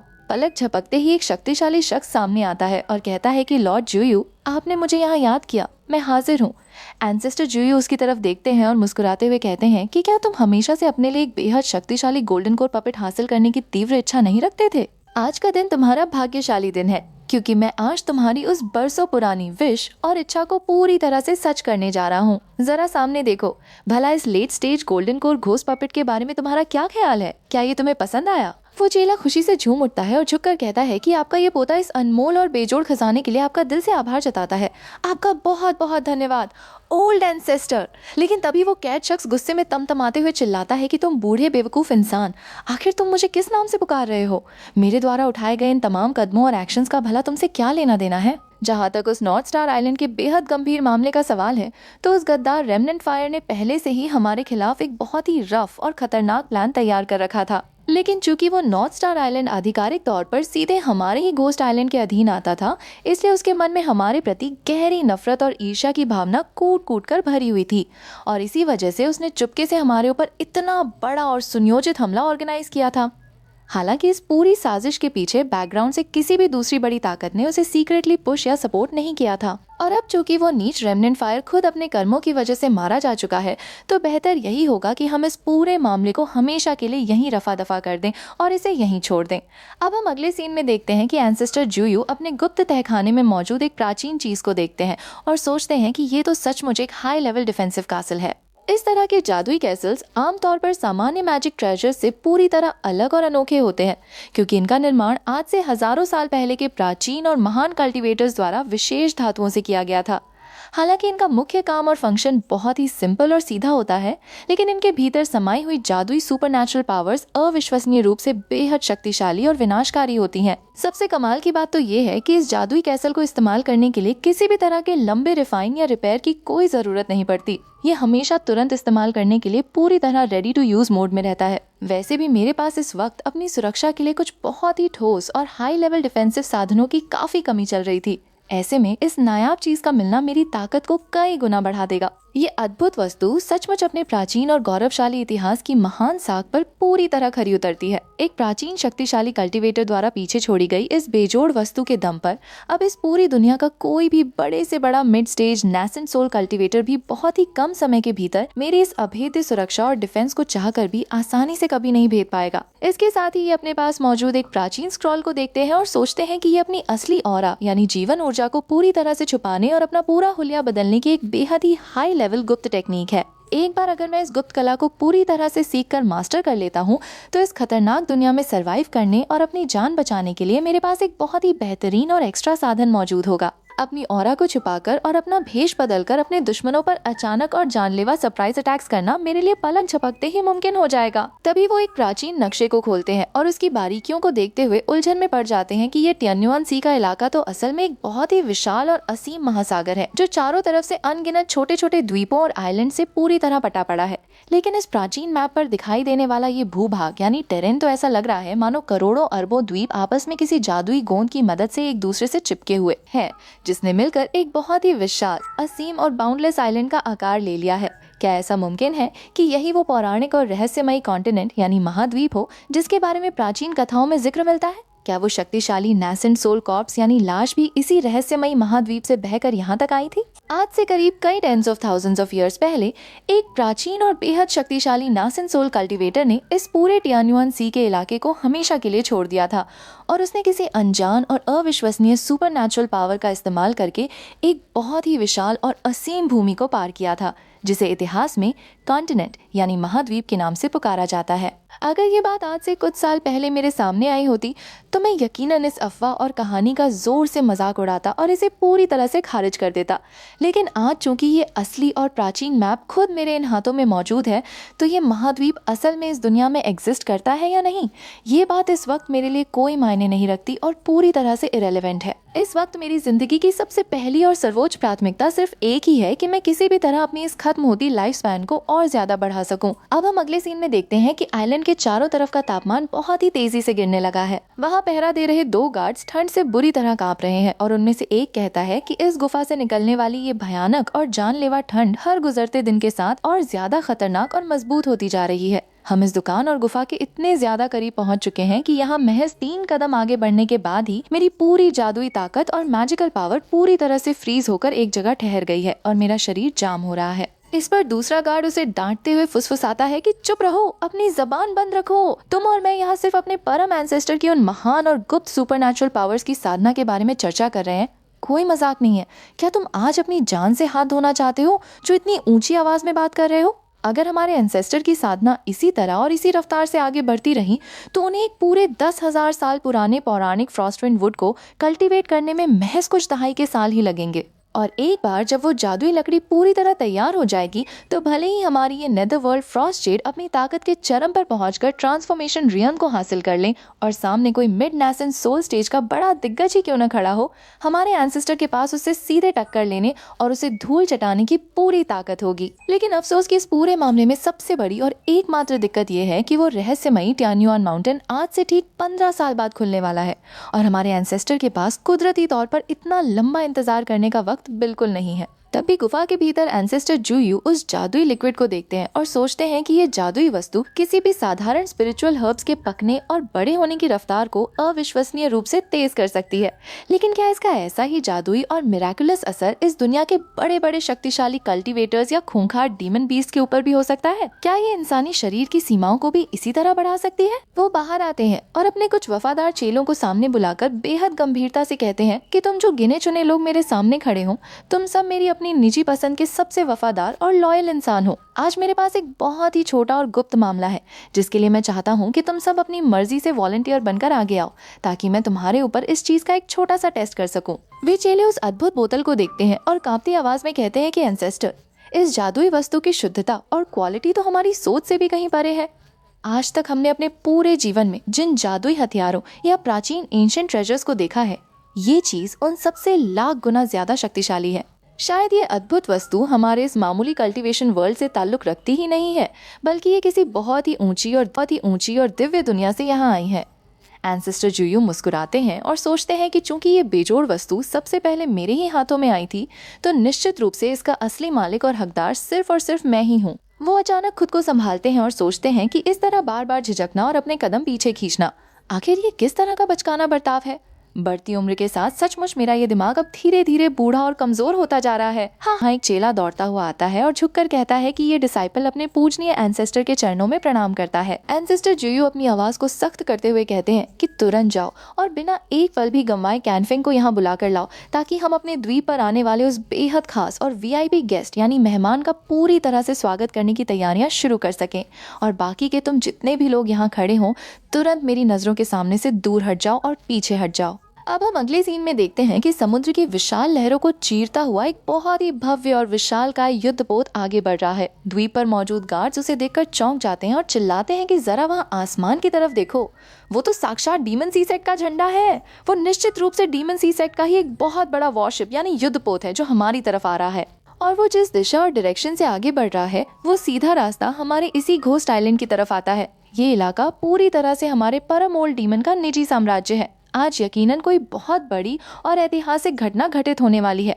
वो चेला भागता हुआ अंदर आता है और कहता है कि एंसेस्टर, वो विशाल युद्धपोत सीधे हमारे ही घोस्ट आइलैंड की तरफ बढ़ा चला आ रहा है। क्या ऐसी विषम परिस्थिति में हमें अपने पूरे आइलैंड की सुरक्षा करने वाले उस महा प्रोटेक्टिव एरे यानी जादुई ढाल को तुरंत एक्टिवेट कर देना चाहिए? एंसेस्टर जुयू चेहरे पर एक शांत मुस्कान लाते हैं और कहते हैं कि आखिर क्या बात है, हमारा वो बेहद खास मेहमान आखिरकार यहाँ पहुँच ही चुका है। उनकी इस शांति को देखकर वो चेला हैरान रह जाता है और कहता है कि एंसेस्टर, आप इस माहौल में भी इतने ज्यादा शांत और रिलैक्स कैसे रह सकते हैं? वे लोग बाहर पूरे दलबल और एक बहुत बड़े ग्रैंड प्रोसेशन के साथ सीधे हमारे द्वीप पर आ धमके हैं, और इसके बावजूद आपने अभी तक हमारे आइलैंड की सुरक्षा ढाल को एक्टिवेट करने का हुक्म तक नहीं दिया है। एंसेस्टर जुयू मुस्कुराते हुए कहते हैं कि क्या तुम्हें सचमुच ऐसा लगता है कि मुझे इस आने वाले तूफान का पहले से जरा सा भी अंदाजा नहीं था? वो बाहर आते हैं और जोर से कहते हैं कि भाई ब्लड सी, आज आपके इन पावन कदमों का मेरे इस 9 नेदरवर्ल्ड्स के साम्राज्य में बढ़ना मेरे लिए बहुत ही बड़े गर्व और सम्मान की बात है। मैं आपसे अपनी तरफ से समय पर उचित स्वागत न कर पाने के लिए दिल से माफी मांगता हूँ। हाँ, सामने से वो दिग्गज कल्टीवेटर जोर से हंसता है और कहता है कि हा, भाई जुयू, आप सचमुच बहुत ही दयालु और विनम्र हैं। मैं आज यहाँ किसी दुश्मनी या जंग के इरादे से नहीं आया हूँ, बल्कि पिछले कुछ महीने पहले आपने जिस तरह अपनी जान पर खेलकर मेरे सबसे प्रिय और इकलौते डिसाइपल की जान बचाई थी, मैं आज विशेष रूप से उसी महान एहसान के लिए आपका दिल से आभार जताने और आपको थैंक्स कहने यहाँ आया हूँ। अगर उस दिन आपने अपनी महान धार्मिकता और सूझबूझ का प्रदर्शन नहीं किया होता, तो मेरा वो प्यारा चेला योंकिंग यकीनन उस दिन बहुत ही दर्दनाक मौत मारा गया होता। वहाँ खड़े बाकी लोग ये सुनकर दंग रह जाते हैं और फुसफुसाते हैं कि क्या ये सचमुच यकीन करने लायक नहीं है? ये शक्तिशाली दिग्गज यहाँ हमारे द्वीप पर कोई तबाही मचाने या हमसे लड़ने नहीं आया है, बल्कि वो तो हमारे एंसेस्टर का शुक्रिया अदा करने आया है। इस वक्त जो शख्स इतनी ऊंची और कड़क आवाज में बात कर रहा है, वो कोई मामूली इंसान नहीं, बल्कि साक्षात डीमन सी सेक्ट का सबसे बड़ा ग्रेट एल्डर है, जिसे पूरी दुनिया ब्लड सी ट्रू मैन के नाम से जानती है। और उसकी कल्टीवेशन का लेवल साक्षात मिड स्टेज नासन सोल रियम है। इतनी बड़ी और विनाशकारी हस्ती का खुद चलकर इस यूहू आइलैंड पर आना और हमारे ओल्ड डेमॉन यूहू का उनके साथ इस तरह का गहरा कनेक्शन होना सचमुच एक अजूबा है। आज के बाद हमें इस बात को हमेशा अपने दिमाग में गांठ बांध कर रखना होगा कि जब भी हम इस यूहू आइलैंड के किसी भी चेले या मेंबर को देखें, तो भूल कर भी कभी हमारे एंसेस्टर को नाराज करने की जुर्रत न करें। क्या ये सामने खड़ा शख्स सचमुच वही पौराणिक और पौराणिक कथाओं में सुना जाने वाला ब्लड सी ट्रू मैन है? प्राचीन किताबों में ये साफ साफ लिखा है कि उसकी वो महान ब्लड कून ग्रेट आर्ट इस पूरे डीमोनिक पाथ यानी राक्षसी मार्ग की सबसे खतरनाक, खून की प्यासी और विनाशकारी तकनीक मानी जाती है, जिसे इस पूरी दुनिया की नंबर 1 ब्लड टेक्निक और टियानुआन सी के इतिहास की सबसे टॉप डेमोनिक टेक्निक्स में शुमार किया जाता है। एंसेस्टर जुयू अचानक पीछे मुड़ते हैं और कैनफेंग को घूरते हुए डांटते हैं कि कैनफेंग, मैं पिछले कुछ समय से इस बात पर गौर कर रहा हूँ कि तुम दिन ब दिन बेहद सुस्त और आलसी होते जा रहे हो। जरा अपनी इन नंगी आंखों से सामने खड़े उस साई युंकिंग की तरफ देखो। भले ही तुम दोनों के पास बिल्कुल अलग अलग स्पिरिचुअल रूट्स मौजूद हैं, लेकिन इसके बावजूद वो अपनी कड़ी मेहनत के दम पर आज गोल्डन कोर स्टेज के बिल्कुल पीक यानी चरम पर पहुंचने वाला है, जबकि तुम अपनी लापरवाही की वजह से आज भी उसी मिडिल स्टेज के बीच में ही बुरी तरह अटके हुए हो। यहाँ तक कि तुम्हारे लिए एक मामूली से late stage golden core ghost puppet को रिफाइन करने के लिए भी मुझे खुद आगे बढ़कर अपनी पर्सनल असिस्टेंस और मदद देनी पड़ती है।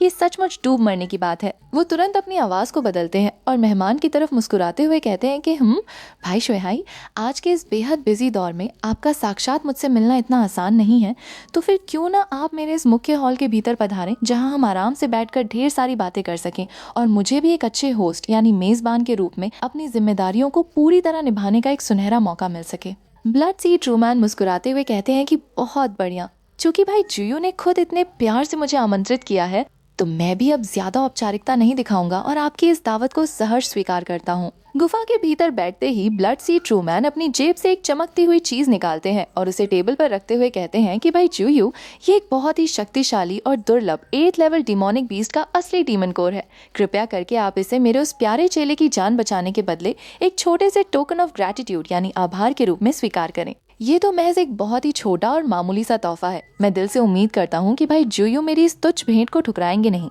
एंसेस्टर जुयू उस कीमती चीज को देखकर अंदर से बेहद खुश होते हैं, लेकिन ऊपर से औपचारिकता दिखाते हुए कहते हैं कि ओह, आप सचमुच बहुत ही ज्यादा दयालु और उदार हैं। भाई, वो तो महज एक बहुत ही छोटा और मामूली सा एहसान था जो मैंने अपनी जिम्मेदारी समझकर निभाया था। इसके लिए भला आपको इतनी बड़ी मुसीबत उठाने और इतना कीमती उपहार देने की क्या जरूरत थी? ब्लड सी ट्रूमैन हंसते हुए कहते हैं कि ये तो महज एक मामूली से 8th लेवल डीमन बीस्ट का इनर कोर ही तो है। इसकी मेरे सामने कोई बहुत बड़ी वैल्यू या कीमत नहीं है। अगर मुझे भविष्य में कभी इसकी दोबारा जरूरत पड़ी तो मैं जब चाहूँ इस गहरे समंदर के बीच जाकर अपनी मर्जी से एक और ऐसे मॉन्स्टर का शिकार करके इसे बेहद आसानी से हासिल कर सकता हूँ। इसलिए प्लीज भाई जुयू, आप बिना किसी संकोच के मेरी इस पेशकश को स्वीकार कीजिए। एंसेस्टर जुयू देखते हैं कि सामने वाला शख्स पूरी तरह से सीरियस है, तो वे कहते हैं कि चूंकि भाई शुएहाई खुद इतने सीधे और स्ट्रेट फॉरवर्ड होकर बात कर रहे हैं, तो मैं भी अब बात को और ज्यादा घुमाऊंगा नहीं और सीधा मुद्दे पर आता हूँ। मुझे पूरा यकीन है कि मेरी उस महायोजना और रिक्वेस्ट के बारे में आपके उस प्यारे दोस्त यॉन्चिंग ने आपको पहले ही बहुत ही बारीकी से सब कुछ बता दिया होगा। मैं बस ये जानने के लिए बेहद उत्सुक हूँ कि इस पूरे मामले के बारे में भाई शुएहाई के अपने क्या विचार और राय है। ब्लड सी ट्रूमैन बेहद गंभीर होकर कहते हैं कि देखो भाई, टियान्युआन माउंटेन पर मिलने वाली इतनी बड़ी और ऐतिहासिक अपॉर्चुनिटी एक ऐसी सुनहरी चीज है जिसे मैं अपनी पूरी जिंदगी में कभी भी अपने हाथों से गंवाने की भूल बिल्कुल नहीं करूंगा। मैंने तो पहले से ही अपने संप्रदाय के एक और बहुत ही शक्तिशाली एल्डर के साथ मिलकर उस सीक्रेट और रहस्यमयी सीक्रेट रियम के भीतर कदम रखने की पूरी प्लानिंग कर रखी थी। मैंने इस पूरी दुनिया में भाई जुयू की असीम ताकतों और उनके खूंखार दबदबे के बारे में बहुत कुछ सुना है। आप निश्चित रूप से अर्ली नासेंट सोल स्टेज के इस पूरे इतिहास के सबसे टॉप और बेहतरीन कल्टीवेटर्स में से एक माने जाते हैं। ऐसे में अगर मुझे इस महाअभियान के दौरान भाई जुयू की साक्षात ताकतों का सपोर्ट और मदद मिल जाती है, तो उस बेहद कीमती लॉन्जेविटी फ्रूट को जीतने की मेरी संभावनाएं पहले से कहीं ज्यादा बढ़ जाएंगी। मैं स्वाभाविक रूप से आपके साथ मिलकर इस मिशन पर हाथ मिलाने और कोऑपरेट करने के लिए बेहद खुश और एक्साइटेड हूँ। और चूंकि आप खुद भी इतने सीधे और स्पष्टवादी हैं, तो मैं आपको एक और बहुत ही जरूरी बात बताना चाहता हूँ।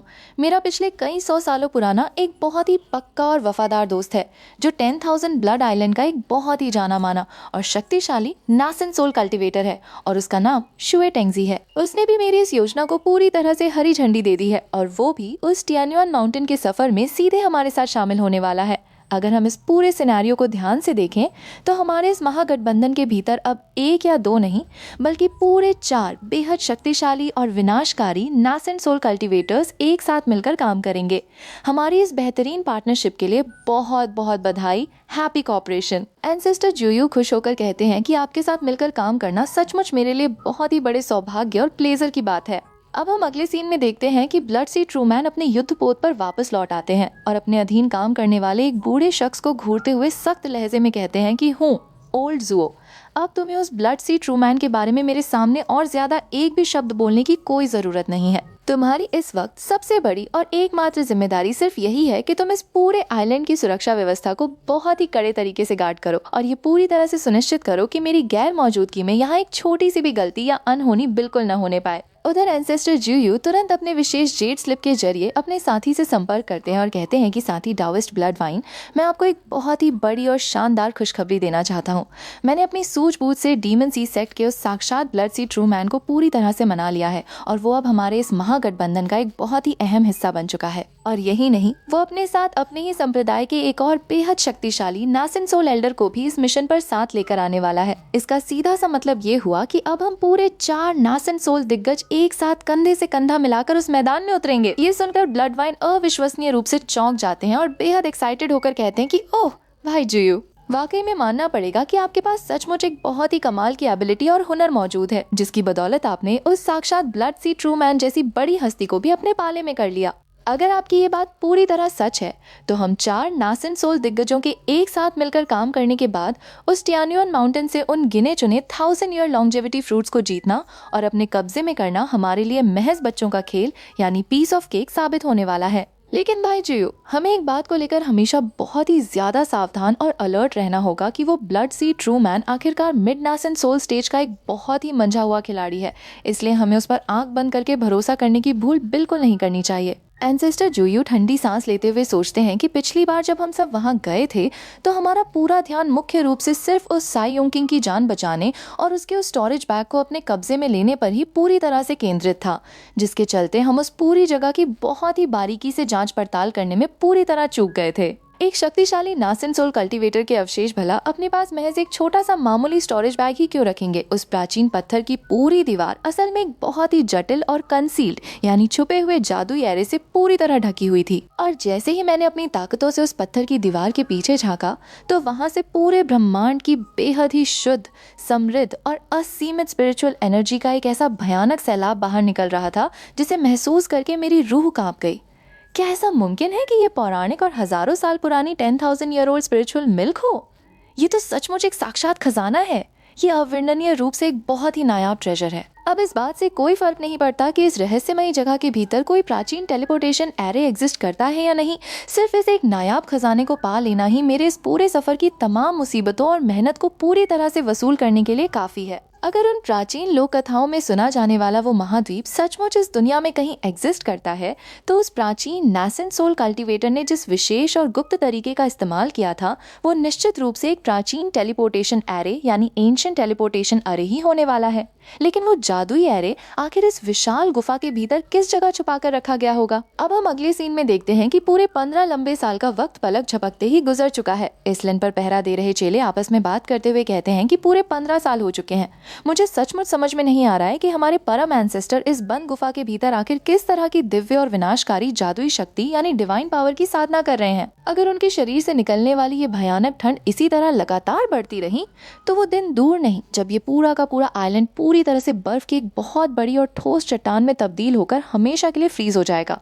तभी दूसरा चेला डर के मारे उसका मुंह बंद करते हुए चिल्लाता है कि अपनी ये बकवास जबान तुरंत बंद करो। क्या तुमने उन सीनियर ब्रदर्स को नहीं देखा जो इस जादुई मशीन के सामने खड़े होने के बावजूद अपने मुंह से एक छोटी सी आवाज निकालने की जुर्रत भी नहीं कर पा रहे हैं? तुम्हारे भीतर इतनी हिम्मत कहाँ से आ गई कि तुम हमारे परम एंसेस्टर के इन बेहद निजी और सीक्रेट मामलों के बारे में यहाँ खड़े होकर अटकलें लगा रहे हो? क्या तुम आज साक्षात अपनी मौत को दावत दे रहे हो? तुम्हें अच्छी तरह मालूम होना चाहिए कि भले ही तुम्हारी कल्टीवेशन का लेवल इस वक्त मिडिल स्टेज पर ही क्यों न हो, लेकिन अगर तुम गलती से भी उस खतरनाक फ्रॉस्ट जेट की चपेट में आ गए तो तुम्हारा पूरा वजूद पलक झपकते ही राख हो जाएगा और तुम्हें अपनी जान से हाथ धोना पड़ेगा। उधर गुफा के बिल्कुल बीचों बीच एंसेस्टर जुयू अपनी आंखें खोलते हैं जहाँ उनके हाथों में एक बेहद ही भयानक नीली आग धधक रही थी। वो गर्व से मुस्कुराते हुए सोचते हैं कि ये कोई मामूली आग नहीं बल्कि पूरे यूडू साम्राज्य की सबसे चरम और परम डिवाइन पावर है जिसे पूरी दुनिया यूडू घोस्ट फायर के नाम से जानती है। उस साक्षात ब्लड सी ट्रू मैन द्वारा मुझे तोहफे में दिए गए उस 8th level fire attribute demon core की असीम ऊर्जा का इस्तेमाल करके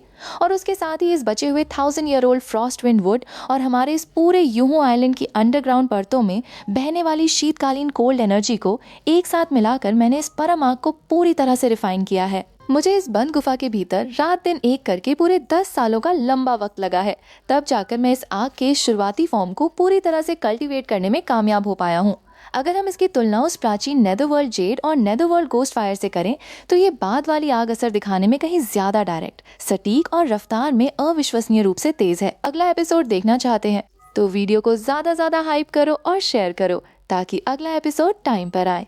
तो मिलते हैं इसके नेक्स्ट एपिसोड के साथ में, तब तक के लिए टेक केयर, बाय बाय।